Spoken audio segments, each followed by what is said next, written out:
Middlemarch by George Eliot. Chapter 33. Close up his eyes and draw the curtain close, and let us all to meditation. Henry VI, Part 2. That night after 12 o'clock, Mary Garth relieved the watch in Mr. Featherstone's room, and sat there alone through the small hours. She often chose this task, in which she found some pleasure, notwithstanding the old man's testiness whenever he demanded her attentions. There were intervals in which she could sit perfectly still, enjoying the outer stillness and the subdued light. The red fire, with its gently audible movement, seemed like a solemn existence, calmly independent of the petty passions, the imbecile desires, the straining after worthless uncertainties, which were daily moving her contempt. Mary was fond of her own thoughts, and could amuse herself well sitting in twilight with her hands in her lap, for, having early had strong reason to believe that things were not likely to be arranged for her peculiar satisfaction, she wasted no time in astonishment and annoyance at that fact. And she had already come to take life very much as a comedy, in which she had a proud, nay, a generous resolution not to act the mean or treacherous part. Mary might have become cynical if she had not had parents whom she honoured, and a well of affectionate gratitude within her, which was all the fuller because she had learnt to make no unreasonable claims. She sat to-night revolving, as she was wont, the scenes of the day, her lips often curling with amusement at the oddities to which her fancy added fresh drollery.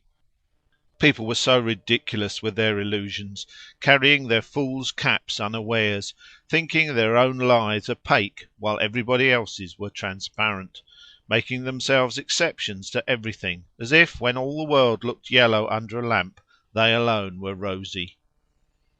Yet there were some illusions under Mary's eyes which were not quite comic to her. She was secretly convinced, though she had no other grounds than her close observation of old Featherstone's nature, that in spite of his fondness for having the Vincys about him, they were as likely to be disappointed as any of the relations whom he kept at a distance. She had a good deal of disdain for Mrs. Vincey's evident alarm lest she and Fred should be alone together, but it did not hinder her from thinking anxiously of the way in which Fred would be affected if it should turn out that his uncle had left him as poor as ever. She could make a butt of Fred when he was present, but she did not enjoy his follies when he was absent.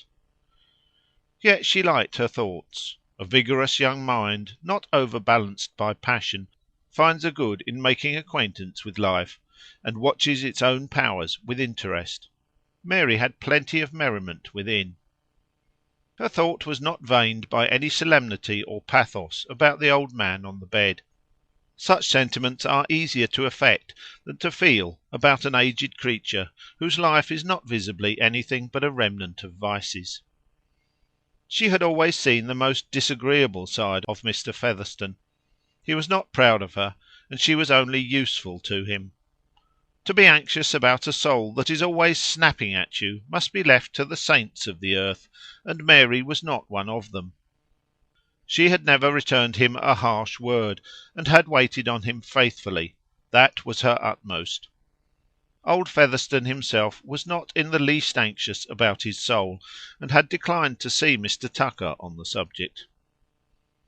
To-night he had not once snapped, and for the first hour or two he lay remarkably still, until at last Mary heard him rattling his bunch of keys against the tin box which he always kept in the bed beside him. About 3 o'clock he said, with remarkable distinctness, "Missy, come here." Mary obeyed, and found that he had already drawn the tin box from under the clothes, though he usually asked to have this done for him, and he had selected the key. He now unlocked the box, and drawing from it another key, looked straight at her with eyes that seemed to have recovered all their sharpness, and said, "How many of 'em are in the house?" "You mean of your own relations, sir," said Mary, well used to the old man's way of speech. He nodded slightly, and she went on, "Mr. Jonah Featherstone and young Cranch are sleeping here." "Oh, ay, they stick, do they? And the rest, they come every day, I'll warrant. Solomon and Jane and all the young uns, they come peeping and counting and casting up.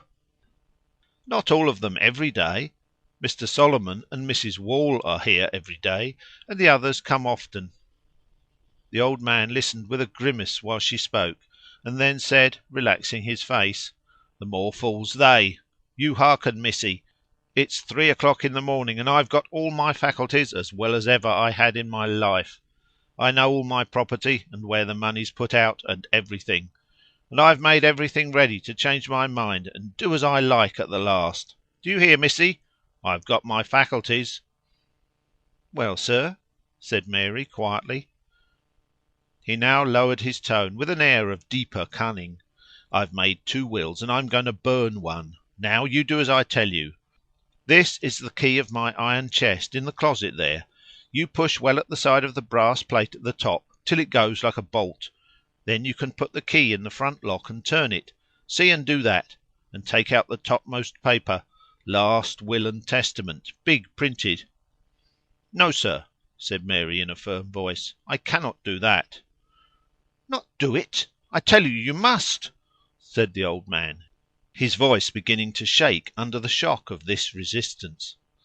"I cannot touch your iron chest or your will. I must refuse to do anything that might lay me open to suspicion."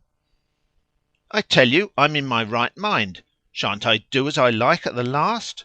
I made 2 wills on purpose. Take the key, I say." "No, sir, I will not," said Mary, more resolutely still. Her repulsion was getting stronger. "I tell you there's no time to lose." "I cannot help that, sir. I will not let the close of your life soil the beginning of mine. I will not touch your iron chest or your will." She moved to a little distance from the bedside. The old man paused with a blank stare for a little while, holding the one key erect on the ring. Then, with an agitated jerk, he began to work with his bony left hand at emptying the tin box before him. "Missy," he began to say hurriedly, "look here. Take the money, the notes and the gold. Look here, take it. You shall have it all. Do as I tell you." He made an effort to stretch out the key towards her as far as possible, and Mary again retreated. "I will not touch your key or your money, sir. Pray don't ask me to do it again. If you do, I must go and call your brother." He let his hand fall, and for the first time in her life Mary saw old Peter Featherstone begin to cry childishly. She said, in as gentle a tone as she could command, "Pray put up your money, sir," and then went away to her seat by the fire, hoping this would help to convince him that it was useless to say more.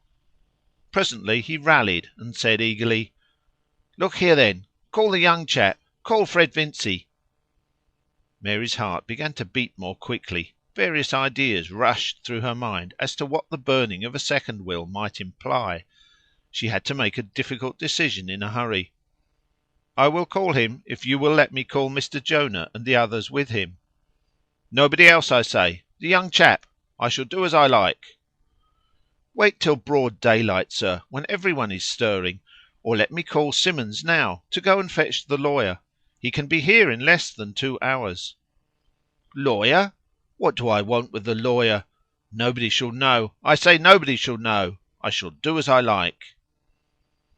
"Let me call someone else, sir," said Mary persuasively. She did not like her position, alone with the old man, who seemed to show a strange flaring of nervous energy which enabled him to speak again and again without falling into his usual cough. Yet she desired not to push unnecessarily the contradiction which agitated him. "Let me, pray, call someone else." "You let me alone, I say. Look here, missy, take the money. You'll never have the chance again. It's pretty nigh 200. There's more in the box, and nobody knows how much there was. Take it, and do as I tell you." Mary, standing by the fire, saw its red light falling on the old man, propped up on his pillows and bed rest, with his bony hand holding out the key, and the money lying on the quilt before him. She never forgot that vision of a man wanting to do as he liked at the last. but the way in which he had put the offer of the money urged her to speak with harder resolution than ever. "It is of no use, sir. I will not do it. Put up your money. I will not touch your money. I will do anything else I can to comfort you, but I will not touch your keys or your money." "Anything else? Anything else?" said old Featherstone, with hoarse rage, which, as if in a nightmare, tried to be loud, and yet was only just audible. "I want nothing else. You come here. You come here." Mary approached him cautiously, knowing him too well. She saw him dropping his keys and trying to grasp his stick, while he looked at her like an aged hyena, the muscles of his face getting distorted with the effort of his hand. She paused at a safe distance. "Let me give you some cordial," she said quietly, "and try to compose yourself. You will perhaps go to sleep, and tomorrow by daylight you can do as you like." He lifted the stick, in spite of her being beyond his reach, and threw it with a hard effort which was but impotence. It fell, slipping over the foot of the bed. Mary let it lie, and retreated to her chair by the fire. By and by she would go to him with the cordial. Fatigue would make him passive. It was getting towards the chillest moment of the morning. The fire had got low, and she could see through the chink between the moreen window curtains the light whitened by the blind. Having put some wood on the fire and thrown a shawl over her, she sat down, hoping that Mr. Featherstone might now fall asleep. If she went near him, the irritation might be kept up. He had said nothing after throwing the stick, but she had seen him taking his keys again and laying his right hand on the money. He did not put it up, however, and she thought that he was dropping off to sleep. But Mary herself began to be more agitated by the remembrance of what she had gone through than she had been by the reality, questioning those acts of hers which had come imperatively and excluded all question in the critical moment.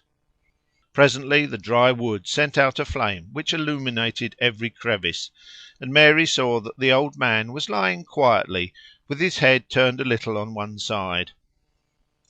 She went towards him with inaudible steps, and thought that his face looked strangely motionless. But the next moment the movement of the flame, communicating itself to all objects, made her uncertain. The violent beating of her heart rendered her perceptions so doubtful that even when she touched him and listened for his breathing, she could not trust her conclusions. She went to the window and gently propped aside the curtain and blind, so that the still light of the sky fell on the bed. The next moment she ran to the bell and rang it energetically. In a very little while there was no longer any doubt that Peter Featherstone was dead, with his right hand clasping the keys and his left hand lying on the heap of notes and gold. End of chapter 33.